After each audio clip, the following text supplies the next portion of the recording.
Hello everyone, my name is Muhammad Ali, President and CEO of Core Gems, and today I just want to do a little bit of talking about jade. Jade, if you haven't heard of it, is a super popular gemstone that has gone from um, relatively unknown to being a mainstream gemstone that all the big brands are using, and part of its rise in popularity has been due to China's huge growth. China, of course, being the biggest jade buyer in the world by a long shot.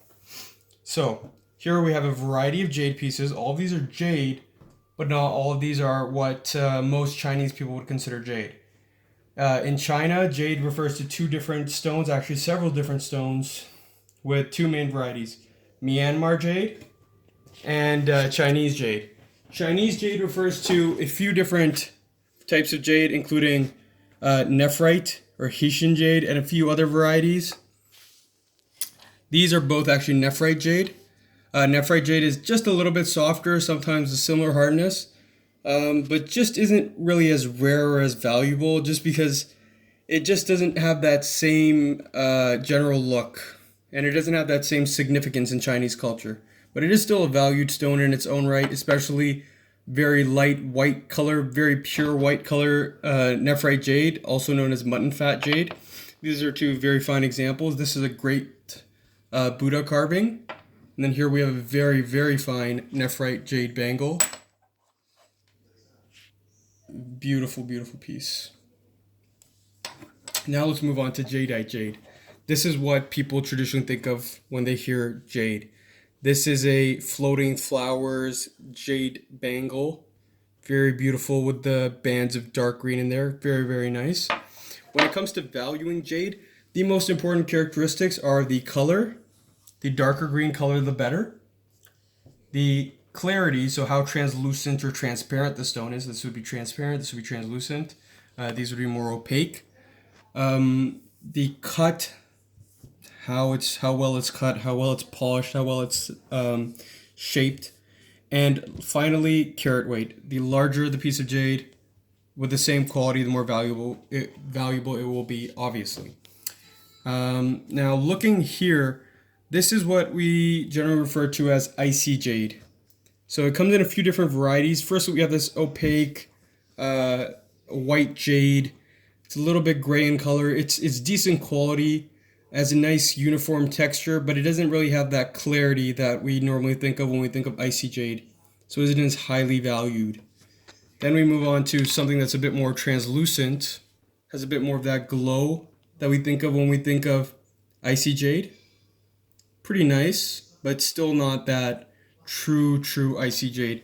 This would be what jade connoisseurs and collectors would consider true I See Jade. As you can see right through my glove, right through to my glove, because it's so crystal clear. It has a very high level of transparency, and if I lift it up, you can actually see right through it. See if I hold it over my finger here, you can see right through to my finger. Pretty neat.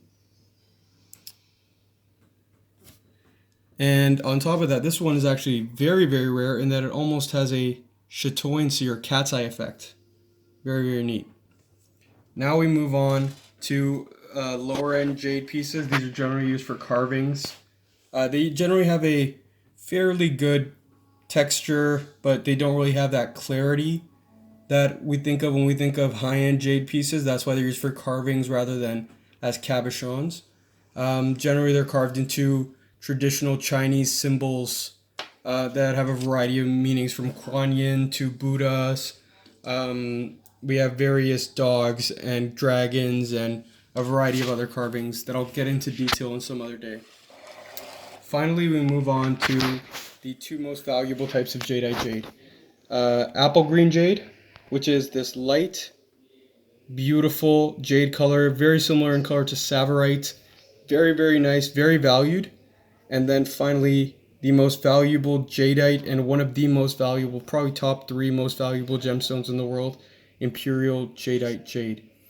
Now, what makes Jadeite jade Imperial? Firstly, it's the color. It has to be dark emerald grass green. Very, very beautiful. On top of that, the stone must possess a good level of translucency. So it can't be opaque. It can't be it can't block all light. Some light has to travel through in order for it to get that gorgeous glow. And those are the two main requirements for Imperial Jadeite jade. Of course, that's actually very, very rare. The texture just doesn't form like that in nature. It's just very uncommon. And you cannot treat a stone to become Imperial Jadeite jade. As soon as a stone has been treated, it's classified as grade B or grade C jadeite, which doesn't carry nearly the same value. Second most valuable would, of course, be apple green jadeite, which just has a slightly lighter green and maybe not as clean and as transparent as Imperial Jadeite, so hence slightly lower value. Large piece of Imperial Jadeite can go for well over several $100,000 per carat. If you don't believe me, just do the research yourself. Look on Sotheby's, look at Christie's, and you will see that Imperial Jadeite is extremely valuable. I hope this video helped you learn a little bit about the beautiful stone that is jadeite, and as well as a little bit about nephrite. Hope to do a few more in-depth videos in the future. Please leave in the comments below what you thought of the video, what you thought could be improved, what do you want to see next. Leave a like, and if you enjoyed the video a lot, subscribe and turn on notifications. Thanks for watching. On behalf of everyone here at Core Gems, we wish you a great day.